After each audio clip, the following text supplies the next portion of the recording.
Ele jogou os papéis do divórcio sobre a mesa e gritou que eu tinha 48 horas para sair de casa. Eu sorri. Foi ali que tudo começou. O barulho seco do papel batendo na madeira ainda ecoa na minha memória. Não foi o som que me marcou, mas o jeito. O desprezo calculado, a certeza confortável de quem acredita estar no controle. Eu estava sentada à mesa da sala de jantar, a mesma onde tomávamos café aos domingos, e observei a cena como quem assiste a algo que já não lhe pertence. Ele estava em pé, o corpo inclinado para a frente, o dedo tremendo de raiva. Disse que aquela casa não era mais minha. Disse que a nova namorada merecia viver ali. Disse tudo isso sem hesitar. Eu não respondi. Apenas ergui os olhos e o encarei em silêncio. Tinha aprendido ao longo dos anos que discutir com alguém que se sente vencedor é uma perda de tempo. A raiva dele não era um impulso, era um espetáculo. E eu não pretendia aplaudir. Eu tinha 39 anos. Era uma mulher bem-sucedida com uma carreira construída com esforço e escolhas conscientes. Não dependia dele financeiramente, nunca dependi. Ainda assim, ele sempre acreditou que eu precisava, talvez porque eu nunca fiz questão de provar o contrário. Em muitos momentos, o silêncio é confundido com submissão. Ele confundiu. A casa estava quieta demais naquela tarde. O relógio da parede marcava 4h17. A cafeteira esquecida exalava um cheiro fraco de café queimado. Detalhes pequenos, comuns, que contrastavam com a violência das palavras dele. Pensei em como a vida é estranha. Um casamento pode se desfazer em minutos, mas o cotidiano insiste em continuar. Ele saiu batendo a porta do escritório, deixando os papéis espalhados sobre a mesa. Não recolhi nada. Permaneci sentada por alguns minutos, respirando com calma, como faço antes de tomar decisões importantes. Não chorei. Não senti vontade. O que senti foi algo mais perigoso, clareza. Naquela mesma noite, arrumei uma pequena mala. Não porque pretendia ir embora, mas porque gosto de estar preparada. A organização sempre foi minha forma de sobreviver. Ele costumava rir disso, dizia que eu pensava demais no futuro. O futuro naquele momento tinha exatamente 48 horas. Dormimos em quartos separados. Ou melhor, ele dormiu fora de casa. Não perguntou onde eu ficaria. Não me ligou. A ausência dele não doeu. O que doeu foi perceber com uma nitidez desconfortável que aquela ruptura não tinha começado naquele dia. Ela só havia sido oficializada. Na manhã seguinte, acordei cedo como de costume. Tomei banho, vesti um conjunto discreto, preparei meu café e sentei novamente à mesa da sala. Os papéis do divórcio ainda estavam lá. Peguei-os com cuidado, alinhei as folhas e li tudo com atenção. Conhecia cada cláusula. Nada ali me surpreendeu. A surpresa dele viria depois. Ao longo do dia recebi mensagens de pessoas próximas. Algumas sabiam, outras desconfiavam. Ninguém perguntou como eu estava. Perguntaram o que eu ia fazer. Achei curioso, como se a responsabilidade de consertar algo fosse sempre minha. Respondi pouco. Disse apenas que estava resolvendo. Resolvi sair para caminhar pelo bairro. Moro em uma região tranquila, daquelas onde os vizinhos se cumprimentam por educação, não por intimidade. Passei pela padaria da esquina, comprei pão fresco e observei a vida comum seguir seu ritmo. Crianças saindo da escola, idosos, sentados nos bancos da praça, conversando sobre assuntos simples. Aquilo me ancorou. Lembrei que o mundo não gira em torno de um homem ferido no orgulho. Quando voltei para casa, encontrei uma mensagem dele no celular. Era curta e direta. Repetia o prazo. Reforçava que eu precisava sair. Não respondi. Abri meu notebook, sentei no escritório e comecei a trabalhar. Não era fuga, era estratégia. Naquele primeiro dia, fiz apenas o essencial. Conferi documentos, organizei pastas, revisei informações que eu mesma havia criado ao longo dos anos. Não havia pressa. A pressa é inimiga de decisões limpas. Eu tinha tempo suficiente. À noite jantei sozinha. Lavei a louça, apaguei as luzes e fui dormir cedo. Antes de fechar os olhos, pensei nele e na convicção com que havia pronunciado aquelas palavras. Pensei na nova namorada ocupando mentalmente um espaço que ainda não era dela. Pensei principalmente em mim. Eu sabia exatamente o que estava em jogo. Sabia o que podia perder e, mais importante, o que não perderia. A dignidade não estava na casa, nem nos móveis, nem nos bens. Estava na forma como eu atravessaria aquelas 48 horas. No segundo dia, acordei com uma sensação estranha de tranquilidade. Não era negação, era foco.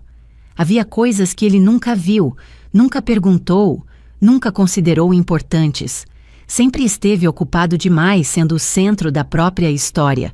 Eu fui o pano de fundo conveniente, até deixar de ser. Enquanto ele acreditava que eu estava contando caixas, eu estava contando possibilidades. E cada possibilidade tinha um peso, uma consequência, uma lógica. Nada seria feito por impulso. Vingança, para mim, nunca foi gritar mais alto. Sempre foi agir melhor. Quando o relógio marcou o meio-dia, recebi outra mensagem. Desta vez ele perguntou se eu já tinha empacotado tudo. Sorri sozinha. Aquele sorriso não era ironia. Era certeza. Porque as próximas 48 horas não eram sobre sair de uma casa. Eram sobre devolver a alguém a realidade que ele insistiu em ignorar. Quando digo que ele nunca viu, não falo de traições escondidas ou mentiras elaboradas. Falo de algo mais simples e mais grave. Ele nunca viu quem eu realmente era quando não estava ocupada sustentando o conforto dele. Nos primeiros anos do casamento, eu fazia questão de explicar tudo. Meu trabalho, meus projetos, as decisões que eu tomava.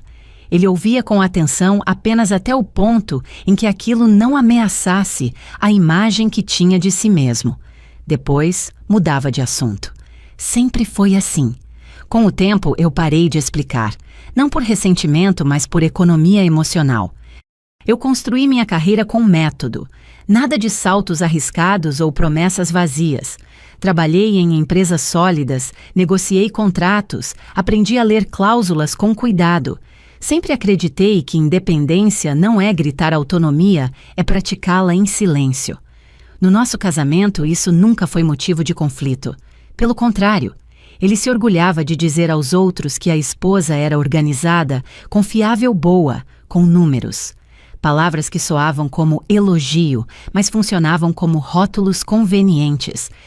Fui eu quem organizou nossas contas desde o início. Não porque ele pediu, mas porque ele nunca se ofereceu. Abri planilhas, centralizei pagamentos, acompanhei investimentos. Ele assinava onde eu indicava, confiava, porque dava menos trabalho. Nunca perguntou por detalhes. Nunca quis aprender. Dizia que esse tipo de coisa me deixava satisfeita, e deixava mesmo satisfeita por saber exatamente onde eu pisava. Naquele segundo dia, sentei novamente no escritório, o mesmo onde ele costumava entrar, apenas para pegar algum documento às pressas. Abri pastas antigas, contratos guardados com cuidado, históricos de decisões tomadas ao longo de anos. Tudo estava ali. Não havia improviso. O que ele chamava de meu jeito metódico era, na verdade, a base invisível da estabilidade que ele sempre atribuiu a si mesmo. Lembrei de uma conversa antiga numa noite qualquer. Ele disse meio em tom de brincadeira que eu pensava demais no amanhã, que a vida precisava ser vivida. Eu respondi que planejar não era medo, era responsabilidade. Ele riu e me beijou na testa como quem consola alguém exageradamente cauteloso. Naquele momento, ele se sentiu superior. Hoje, aquela lembrança tinha outro peso. Passei a manhã revisando documentos com calma. Não havia raiva nos meus gestos, apenas precisão. Fiz ligações curtas, objetivas, para pessoas que conheciam minha postura profissional. Não precisei explicar demais. Bastou dizer que eu precisava confirmar algumas informações. Fui atendida com respeito. Isso também diz muito sobre quem você é fora de casa. No início da tarde, ele apareceu. Entrou na casa sem avisar, como sempre fez. Caminhou até a sala e me encontrou sentada trabalhando. Perguntou se eu já tinha começado a tirar minhas coisas. Disse isso sem agressividade, quase com tédio, como se fosse uma tarefa administrativa. Respondi que estava resolvendo tudo no meu tempo. Ele franziu a testa. Não gostava quando eu não reagia como esperado. Ficou alguns segundos parado, depois disse que voltaria mais tarde para buscar alguns objetos pessoais. Concordei com a cabeça. Ele saiu achando que tinha imposto sua vontade. Eu observei a porta se fechar com a mesma calma do dia anterior. O que ele não viu naquele momento foi que o controle nunca esteve nas palavras mais altas. Sempre esteve nas mãos que assinam nos nomes que constam nas decisões que ficam registradas.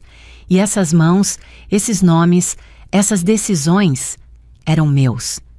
À noite recebi uma ligação da minha mãe. Ela sabia apenas o básico. Não fiz drama. Disse que estava tudo sob controle. Ela suspirou do outro lado da linha como quem reconhece algo que sempre soube. Disse apenas que confiava em mim. Aquilo bastou. Também pensei na família dele. Pessoas que sempre me trataram com educação, mas nunca com curiosidade real. Eu era a esposa discreta e eficiente que nunca criava problemas. Nunca levantei a voz em reuniões de família. Nunca expus conflitos. Esse silêncio agora, eu sabia, tinha sido interpretado como fraqueza. Eles também não viram. Antes de dormir, reli novamente a mensagem dele, reforçando o prazo. 48 horas. Era curioso como ele repetia isso como se o número tivesse poder por si só. Para mim, o tempo sempre foi uma ferramenta, não uma ameaça. Deitei cedo e dormi profundamente. Sem sonhos agitados, sem culpa. Quando você sabe exatamente o que está fazendo, o corpo acompanha a mente. A tranquilidade não veio do alívio, mas da coerência. Na manhã seguinte, acordei com uma notificação no celular. Ele tentava resolver algo que até então nunca tinha precisado resolver sozinho. O tom da mensagem era diferente, ainda firme, mas menos seguro. Não respondi. Não era o momento. Preparei meu café, sentei à mesa e observei a casa. Aquela casa que ele dizia pertencer à nova namorada. Eu conhecia cada detalhe, cada reforma, cada decisão tomada ao longo dos anos. Não por apego material, mas porque eu sempre soube onde colocava meus esforços. Nada ali tinha sido construído por acaso. Naquele instante tive certeza de uma coisa: o erro dele não foi me trair. Traições acontecem. O erro foi acreditar que eu não existia fora do papel de esposa, que eu era apenas alguém a ser substituída. As próximas horas mostrariam com a clareza que só os fatos oferecem o quanto ele estava enganado. Eu só a vi pessoalmente uma vez. Foi rápido, quase casual. Ela estava sentada no banco do passageiro do carro dele, usando óculos escuros grandes demais para o rosto. Sorriu quando me viu, um sorriso ensaiado desses que não chegam aos olhos. Não houve confronto nem troca de palavras. Apenas um aceno contido, como se estivéssemos participando de um acordo silencioso em que nenhuma das duas sabia exatamente as cláusulas. Não senti raiva dela. Isso costuma surpreender as pessoas quando conto. Mas a verdade é simples. Ela não tinha tirado nada de mim. Ela apenas acreditava estar recebendo algo que já vinha com história e estrutura, e principalmente responsabilidades que ela desconhecia. Ele falava dela com entusiasmo recente daquele tipo, que mistura excitação e vaidade. Dizia que ela era leve e descomplicada, que não fazia perguntas demais. Eu ouvia e assentia. Sabia exatamente o que aquilo significava. Ela ainda não tinha sido apresentada à parte menos confortável da vida dele. A rotina, as decisões, as consequências. Era fácil ser leve quando alguém já havia organizado o terreno. Naquela tarde, enquanto ele repetia para mim que a casa agora pertencia à nova namorada, eu pensava no quanto aquela afirmação era frágil. Não juridicamente apenas, mas simbolicamente. Uma casa não se torna de alguém porque outra pessoa decide. Ela se constrói com escolhas contínuas, com responsabilidade compartilhada. Ela não sabia disso ainda. Recebi uma mensagem de uma conhecida em comum, alguém que transitava entre nossos círculos sociais com naturalidade. Não perguntou como eu estava. Comentou quase como uma fofoca elegante que a nova mulher estava animada com a mudança. Falava da casa como um prêmio. Visualizava jantares, reformas, uma vida pronta para ser ocupada. Apaguei a mensagem sem responder. Não era arrogância, era preservação. Pensei nela com curiosidade profissional, quase. Quem era aquela mulher que acreditava estar entrando em um lugar consolidado, sem perguntar como ele se sustentava? Talvez ela estivesse apaixonada. Talvez estivesse apenas encantada com a narrativa que ele construiu. Em ambos os casos, eu não era sua inimiga. Era apenas o capítulo anterior de uma história que ela não tinha lido. Ao longo daquele dia, continuei minhas tarefas com normalidade. Trabalhei, fiz reuniões, respondi e-mails. A vida real não parou porque meu casamento havia terminado. Isso sempre foi algo que me deu força, a noção de que minha identidade não dependia de uma relação. Ele, ao contrário, parecia precisar de plateia para validar cada passo. À noite, ele voltou à casa para buscar algumas roupas. Entrou acompanhado dela. Não anunciou. Apenas entrou como se aquele gesto fosse uma declaração de poder. Eu estava na cozinha preparando algo simples para o jantar. Cumprimentei os dois com educação. Ela pareceu desconcertada. Talvez esperasse lágrimas, hostilidade ou cenas. Não encontrou nada disso. Ele fez questão de circular pelos cômodos, mostrando a casa, explicando detalhes que eu sabia de memória. Falava como se fosse o proprietário orgulhoso, como se estivesse entregando um legado. Ela sorria, assentia, tocava nos móveis. Observei tudo com atenção clínica. Nenhum daqueles objetos tinha sido escolhido por ele sozinho. Nenhuma daquelas decisões tinha sido tomada sem minha participação. Ainda assim, ele narrava como se eu nunca tivesse existido. Em determinado momento, ela comentou algo sobre mudar a decoração. Disse que queria deixar a casa mais com a cara dela. Olhei para ela e sorri de forma educada. Respondi apenas que mudanças sempre trazem surpresas. Ela riu sem entender. Ele não gostou do comentário. Percebi pela rigidez no maxilar. Quando foram embora, a casa voltou ao silêncio. Sentei-me à mesa e pensei no que tinha acabado de presenciar. Não havia ali vilões ou vítimas claras. Havia pessoas desempenhando papéis que acreditavam dominar. Ele, o homem que se sentia substituidor. Ela, a mulher que se sentia escolhida. E eu, a que já tinha feito as contas. Naquela noite, recebi uma ligação inesperada. Um parente distante dele, alguém que sempre manteve uma relação cordial comigo. Disse que tinha ouvido falar da separação e queria saber se eu precisava de algo. Agradeci. Disse que estava bem. Ele comentou quase sem perceber que havia coisas que eu entendia melhor do que o próprio sobrinho. Aquela frase ficou ecoando. Mesmo fora do casamento, minha competência era reconhecida.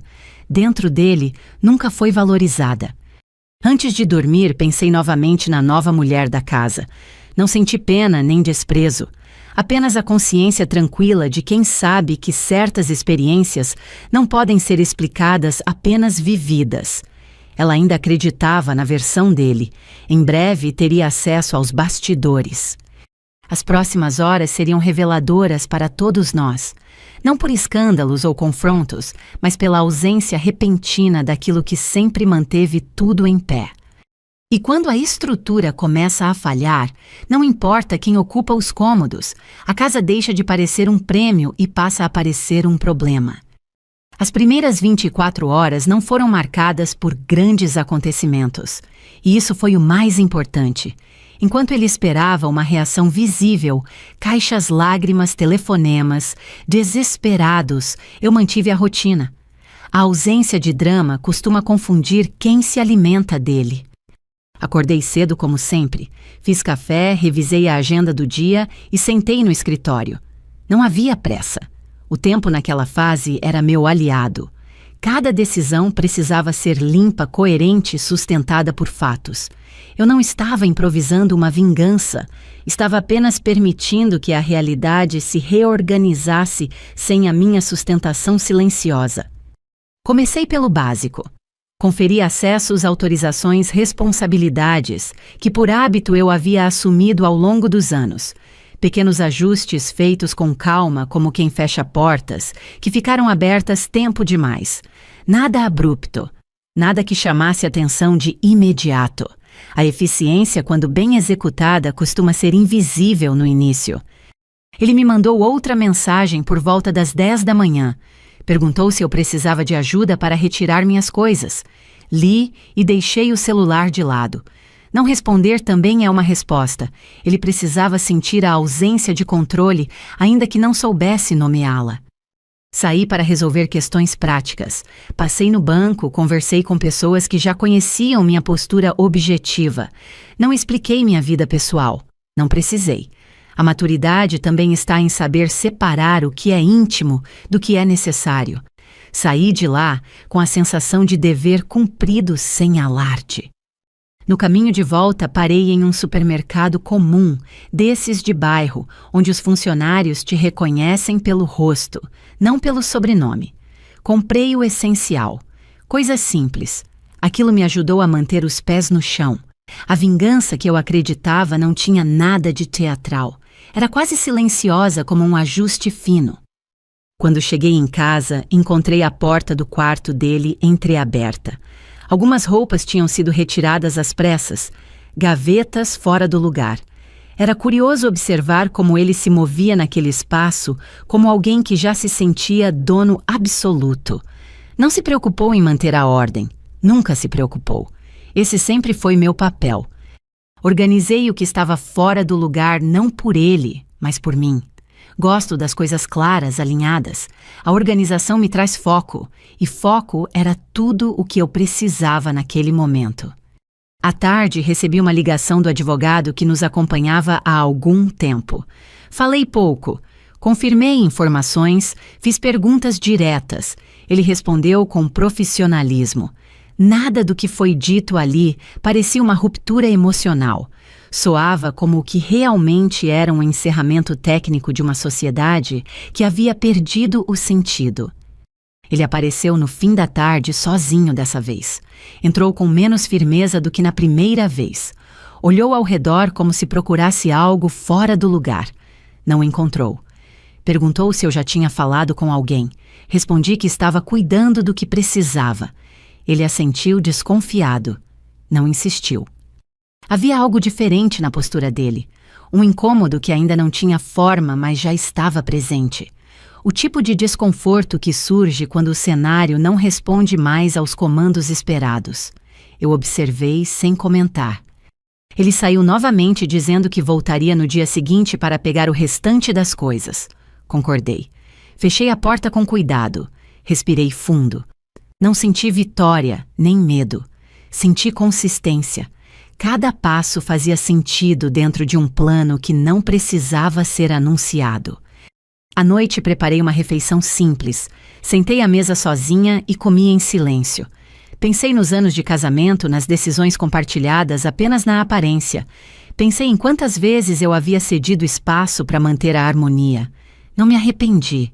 Aquilo tinha sido parte do caminho que me trouxe até ali com clareza suficiente para agir sem culpa. Antes de dormir, revisei mentalmente o que ainda precisava ser feito. Nada me tirava o sono. Quando deitei, adormeci rápido. O corpo, quando não está em conflito com a mente, descansa com facilidade. Enquanto isso, eu sabia, ele tentava resolver pequenas questões práticas sem sucesso. Nada grave ainda, apenas obstáculos inesperados, situações que exigiam respostas que ele não tinha o hábito de buscar. A ausência da minha intervenção começava a ser sentida mesmo que ele ainda não entendesse o porquê. As primeiras 24 horas se encerraram sem confrontos, sem escândalos, sem cenas memoráveis. E foi exatamente assim que eu quis. Porque a base de tudo o que estava por vir não era o choque, mas a constatação lenta de que algo essencial havia sido retirado. E quando alguém descobre que sempre dependeu mais do que imaginava, o silêncio se torna ensurdecedor. No início do segundo dia, ele começou a perceber que algo não estava funcionando como deveria. Não foi um choque imediato. Foi um incômodo progressivo, quase discreto, como um ruído persistente que você tenta ignorar até entender que não vai desaparecer sozinho. A primeira ligação veio cedo. Ele perguntou num tom que tentava soar casual se eu tinha mudado alguma coisa relacionada às contas da casa. Disse que o aplicativo do banco estava apresentando estranhezas. Respondi com tranquilidade que eu havia organizado o que sempre organizei.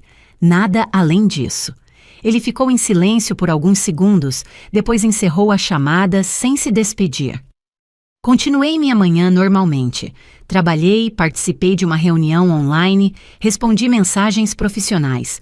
Em nenhum momento minha vida parecia desorganizada. Pelo contrário, a clareza mental aumentava à medida que cada peça voltava ao seu lugar correto. Eu não estava desmontando nada. Apenas deixava de sustentar o que não era mais minha responsabilidade. Pouco depois do almoço, ele apareceu novamente. Dessa vez, trazia um semblante diferente. Não era mais arrogância, era confusão.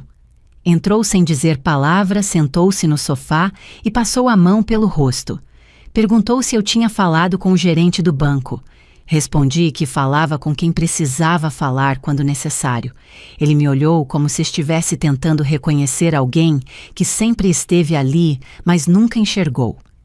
Disse que algumas movimentações não estavam autorizadas, que havia tentado resolver sozinho e não tinha conseguido. Eu ouvi com atenção. Não interrompi. Quando terminou, expliquei de forma objetiva que cada decisão tomada ao longo dos anos havia seguido uma lógica clara, que nada tinha sido feito fora do que era correto. Ele pareceu irritado com a serenidade da minha resposta. Para ele, calma sempre soou como desafio. A nova namorada começou a ligar com mais frequência. Eu não atendi. Ele mencionou que ela estava preocupada que algumas coisas não estavam acontecendo como ele havia prometido. Promessas são fáceis quando se desconhece a estrutura por trás delas. Eu sabia disso desde o início. Saí de casa no meio da tarde para resolver questões simples. Fui à farmácia, caminhei um pouco pela rua, observei pessoas comuns vivendo seus próprios dilemas. Aquilo me lembrava que minha história, apesar de intensa, não era única. Era apenas mais uma variação de algo muito conhecido quando alguém confunde apoio com dependência. Ao voltar, encontrei ele discutindo ao telefone. O tom era mais alto e impaciente. Desligou quando me viu. Perguntou quase exigindo por que certas coisas estavam acontecendo justamente agora. Respirei fundo antes de responder. Disse apenas que tudo sempre esteve em ordem. O que havia mudado era a presença constante de alguém garantindo que nada saísse do eixo. Ele se levantou, começou a andar pela sala inquieto. Falou que não imaginava que eu cuidava de tanta coisa. Eu respondi que nunca escondi. Apenas fiz. A diferença entre fazer e anunciar é grande.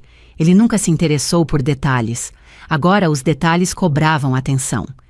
No fim da tarde, ele recebeu uma ligação que o deixou visivelmente abalado. Não ouvi a conversa inteira, mas reconheci palavras-chave: prazos, documentos, confirmações. Ele desligou e me olhou com um misto de frustração e incredulidade. Perguntou por que eu não tinha avisado que tudo era assim. A pergunta me soou quase ingênua. Expliquei com firmeza contida que eu nunca fui responsável por ensinar alguém a se importar. Ele sempre teve acesso a tudo, sempre teve espaço para perguntar. Preferiu não saber. O conforto da ignorância cobra juros altos. Naquela noite, a casa parecia diferente. Não fisicamente, mas no clima. O silêncio tinha outra densidade. Preparei meu jantar com a mesma calma de sempre. Ele não comeu. Andava de um lado para o outro, mexendo no celular, tentando resolver o que até então sempre se resolvia sozinho para ele. Antes de dormir, ele tentou conversar. Disse que talvez tivesse sido precipitado, que talvez fosse melhor rever algumas coisas. Ouvi sem interromper. Quando terminou, disse apenas que decisões tomadas em gritos costumam revelar verdades difíceis de engolir depois. Ele não respondeu. Fui para o quarto e fechei a porta. Deitei com a sensação clara de que o ponto de retorno já tinha ficado para trás. Não havia crueldade nisso, apenas consequência. Enquanto ele lidava com o peso de finalmente entender o que significava ter tudo em ordem, eu descansava. Porque quem constrói com método não precisa correr quando o cenário muda, apenas observa. E naquele momento observar já era mais do que suficiente. O prazo terminou sem anúncio, não houve contagem regressiva nem cena final. As 48 horas simplesmente passaram, como passam todas as coisas que alguém acredita controlar apenas com palavras. Ele chegou a casa no início da tarde, com passos mais lentos do que de costume. Trazia uma pasta debaixo do braço e o celular preso à mão, como se fosse uma extensão do corpo. O rosto estava pálido, cansado. Não era arrependimento, era surpresa. A surpresa de quem finalmente entende que o chão pode ceder. Sentou-se à mesa da sala, a mesma onde havia jogado os papéis do divórcio 2 dias antes. Espalhou documentos, abriu aplicativos, tentou explicar algo que nem ele mesmo compreendia direito. Falou de travas de prazos de contratos que não faziam sentido. Eu ouvi. Não interrompi. O silêncio naquela altura já fazia mais efeito do que qualquer resposta. Quando terminou, perguntou com a voz mais baixa se eu sabia o que estava acontecendo. Respirei fundo antes de falar, não por emoção, mas por precisão. Disse que sabia exatamente, que sempre soube.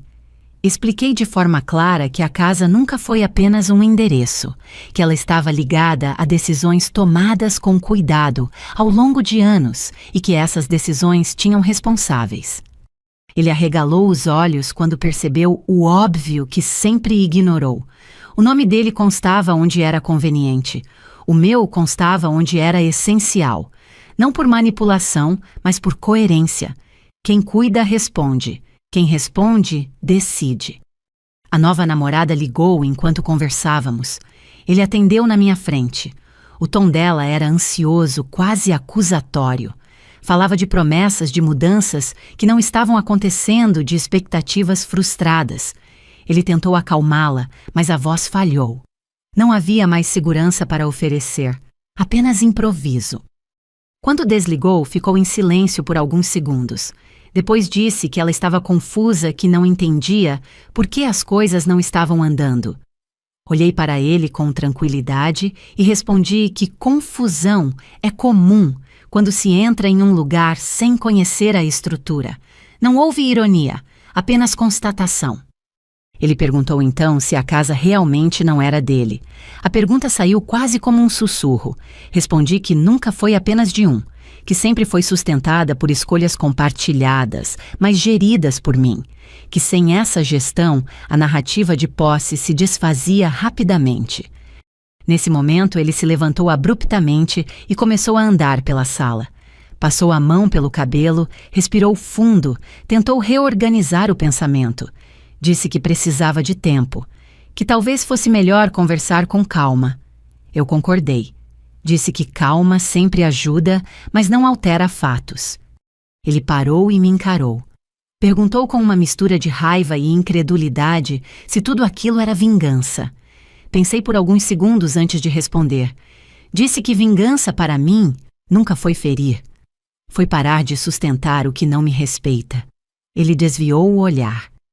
No fim da tarde, ele recebeu outra ligação, desta vez de alguém da família. O tom era diferente. Havia cobrança, perguntas, desconforto. A notícia começava a circular ainda sem detalhes, mas com o suficiente para abalar a imagem que ele sempre cuidou com tanto zelo. Quando desligou, parecia menor, não fisicamente, mas na postura. Ele perguntou onde eu iria ficar. Respondi que já tinha resolvido isso. Não dei detalhes. A vida naquele ponto não precisava mais ser compartilhada. Disse que ele precisaria retirar o restante das coisas até o fim do dia seguinte. Não por pressa, mas por encerramento. À noite, a casa parecia mais vazia, embora ainda estivesse inteira. Preparei uma última refeição ali. Comi devagar, em silêncio. Ele não apareceu para jantar. Ouvi passos no quarto, gavetas sendo abertas, malas sendo fechadas com descuido. O som de alguém que nunca precisou fazer aquilo sozinho. Antes de dormir, ele bateu à porta do quarto onde eu estava. Perguntou se podíamos conversar mais uma vez. Abri a porta. Ele parecia cansado, derrotado de um jeito contido. Disse que nunca imaginou que as coisas fossem assim. Eu respondi que a realidade raramente corresponde às fantasias de controle. Ele saiu sem dizer mais nada. Na manhã seguinte, acordei cedo. A casa estava silenciosa. Ele já tinha ido. Caminhei pelos cômodos uma última vez, não com nostalgia, mas com respeito pelo que aquele espaço representou em uma fase da minha vida. Peguei minha bolsa, fechei a porta e saí. As 48 horas tinham terminado, não como ele imaginou, não como a nova namorada planejou, mas exatamente como a lógica sempre indicou. Porque quando alguém constrói uma vida acreditando que tudo lhe pertence, basta retirar a base invisível para que o castelo comece a ruir sem gritos, sem espetáculo, apenas com a força implacável dos fatos. Depois que ele saiu, a casa não ficou vazia, ficou correta. Há uma diferença que só quem já viveu algo parecido entende. O silêncio não era ausência, era encerramento. Passei os primeiros dias ocupada com o necessário. Mudança concluída, documentos finalizados, compromissos profissionais mantidos. Não havia espaço para dramatização. A vida adulta raramente permite pausas longas para luto. Quando a decisão já foi tomada por dentro muito antes, eu seguia funcionando talvez até melhor do que antes. Ele tentou contato algumas vezes, mensagens curtas, objetivas demais para serem inocentes. Em uma delas, perguntou se poderíamos conversar com calma, como se a calma tivesse faltado antes. Não respondi. Não por vingança, mas porque não havia mais nada a esclarecer. O que precisava ser dito já havia sido demonstrado com fatos. Soube por terceiros que a nova namorada havia ido embora poucos dias depois. Não houve escândalo, apenas frustração. A promessa de estabilidade se mostrou vazia e ela não parecia disposta a enfrentar os ajustes que ele nunca soube fazer sozinho. Não senti satisfação com isso, apenas compreensão. Cada pessoa escolhe até onde consegue sustentar uma ilusão. A família dele também se afastou aos poucos, não por minha causa, mas porque o discurso dele já não se sustentava. Quando alguém perde o controle da própria narrativa, começa a tropeçar nas próprias contradições. Sempre foi assim. O silêncio novamente falou mais alto do que qualquer acusação. No trabalho, tudo seguia firme. Recebi convites novos, projetos, reconhecimento. A vida profissional tem uma forma particular de recompensar constância. Aquilo me lembrava diariamente de que eu não havia perdido nada essencial. Pelo contrário, havia recuperado tempo, energia e clareza. Algumas amigas se aproximaram mais, outras se afastaram. Também isso é natural. Separações revelam mais sobre os outros do que sobre nós mesmos. Eu não precisava de conselhos, precisava apenas de respeito, e isso, curiosamente, veio de onde eu menos esperava. Certo dia ele apareceu novamente, não avisou. Bateu à porta do lugar onde eu estava morando temporariamente. Abri sem surpresa, ele parecia diferente, não abatido, mas esvaziado. Disse que precisava entender onde havia errado. Não respondi de imediato. Convidei-o a entrar, ofereci um café. Educação não é fraqueza. Sentou-se diante de mim e falou por alguns minutos. Disse que nunca imaginou que eu fosse capaz de seguir sem ele, que acreditava de verdade que eu iria implorar, negociar, ceder. Ouvi tudo sem interromper. Quando terminou, respondi apenas que ele confundiu convivência com dependência e que isso não é um erro pequeno. Ele perguntou se eu o odiava. Neguei com a cabeça. Disse que o ódio exige um investimento emocional que eu já não estava disposta a fazer. O que havia entre nós agora era distância. E distância, às vezes, é a forma mais justa de respeito. Antes de ir embora, ele disse que tudo tinha lhe custado mais do que imaginava. Respondi que sempre custa. A diferença é quem paga. Ele saiu em silêncio, sem dramatização. Aquela foi a última vez que nos vimos. Com o tempo, percebi o que realmente havia sobrado para cada um. Para ele, a responsabilidade tardia de aprender a lidar com consequências. Para a nova namorada, uma história interrompida antes de criar raízes. Para a família dele, perguntas que talvez nunca fossem respondidas. Para mim, sobrou algo mais simples e mais valioso: autonomia plena. Não aquela proclamada em discursos, mas a praticada no cotidiano. A liberdade de não precisar explicar escolhas, de não administrar o caos alheio, de não sustentar narrativas que não me representam. Não me tornei amarga. Não me tornei fria além do necessário. Apenas me tornei inteira de novo. E isso, para quem já viveu anos se adaptando ao espaço do outro, é uma forma silenciosa de vitória. A vingança que ele nunca entendeu não foi o que eu fiz, foi o que eu deixei de fazer. Deixei de proteger, de organizar, de justificar. E sem isso, cada um precisou lidar com o que realmente era. O que sobrou no fim foi exatamente o que cada um construiu. Depois que tudo se assentou, veio um tipo de silêncio diferente. Não era aquele silêncio pesado dos primeiros dias, nem o vazio de uma casa recém-desocupada. Era um silêncio funcional, quase confortável. Um silêncio que não exigia respostas. Voltei à minha rotina com naturalidade. Acordar cedo, trabalhar, cuidar do que é meu. Coisas simples, nada heróico. Não houve um momento exato em que percebi que estava bem.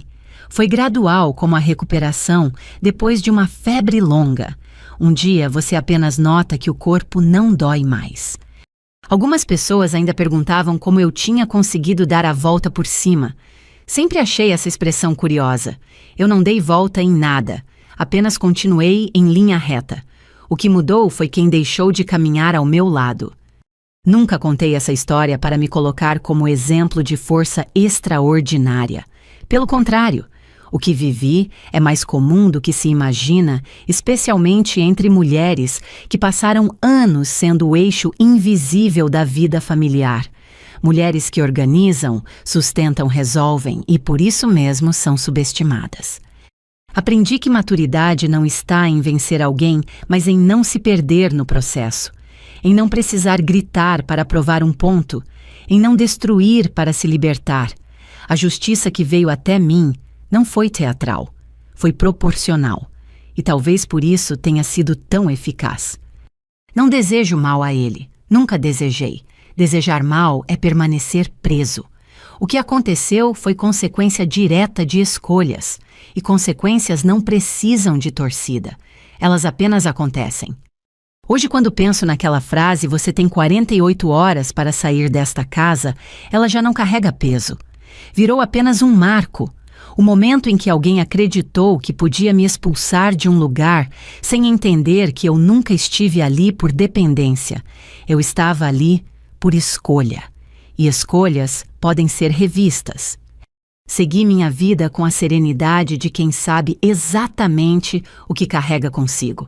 Continuo trabalhando, investindo, planejando. Continuo sendo discreta.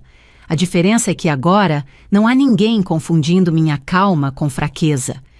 Se você que está ouvindo esta história já passou por algo parecido, talvez tenha sentido o mesmo nó no estômago, a mesma incredulidade silenciosa. Talvez tenha ouvido frases ditas com arrogância, como se sua presença fosse descartável. Se for o seu caso, quero que saiba uma coisa simples: aquilo que você sustenta em silêncio tem muito mais valor do que parece. Esta não é uma história sobre ódio, nem sobre destruição. É uma história sobre retirar o apoio de onde ele nunca foi reconhecido, sobre parar de carregar sozinho aquilo que sempre foi tratado como obrigação natural. e permitir que cada um enfrente finalmente o próprio peso. Se esta história fez sentido para você, se tocou em alguma memória ou reflexão pessoal, fique à vontade para compartilhar nos comentários. Muitas pessoas escutam em silêncio, mas encontram alívio ao perceber que não estão sozinhas. Seu relato pode ajudar mais alguém a enxergar com clareza.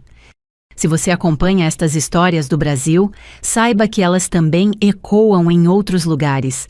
Recebemos mensagens de ouvintes em Portugal e em diversos países da União Europeia, pessoas que viveram situações semelhantes em contextos diferentes, mas com sentimentos muito parecidos. Relações humanas atravessam fronteiras, assim como a necessidade de dignidade e autonomia. Se você está em Portugal, na França, na Alemanha, na Itália ou em qualquer outro lugar da Europa, conte de onde você nos escuta. É sempre reconfortante saber que essas histórias encontram pessoas que entendem o que está sendo dito, mesmo a quilômetros de distância. Se quiser apoiar este trabalho, considere se inscrever no canal, compartilhar este episódio com alguém que possa se identificar ou simplesmente deixar seu comentário. Cada interação ajuda a manter este espaço de histórias reais, contadas com respeito, maturidade e profundidade. Obrigada por ouvir até aqui. Obrigada por oferecer seu tempo, que é sempre o recurso mais valioso que temos. Que esta história sirva não como incentivo à vingança impulsiva, mas como lembrança de que ninguém perde ao se escolher com lucidez. Às vezes, o maior ato de vingança é seguir em frente com a própria vida em ordem.